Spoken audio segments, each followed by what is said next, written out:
We're going to go through an FRC shoulder external rotation, PAILS and rails with the stick. So for this, my PAILS contraction is going to be internal rotation.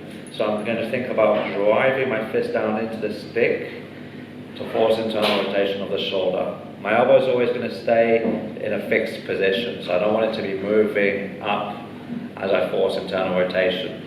And the opposite for the rails contraction will be external rotation. So against the stick, I'm going to think about rotating this way. Once again, same thing, the elbow stays in a fixed position. For the setup, I bring my stick in front and slightly out to the sides. I go onto all fours, so my shoulder above my hands, hips above the knee.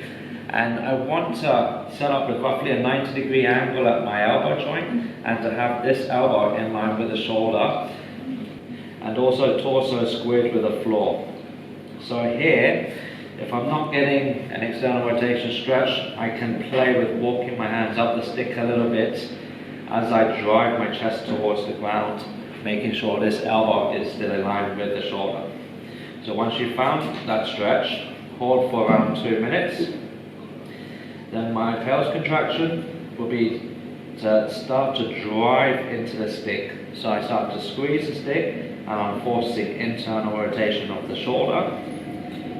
I slowly build up to my prescribed effort and I hold for 15 to 20 seconds. After which I go into my PAILS contraction, which will be external rotation. So I can loosen the grip slightly and think about externally rotating as if I'm trying to bring my hand further up the stick without anything else changing position. I hold for my prescribed amount of time.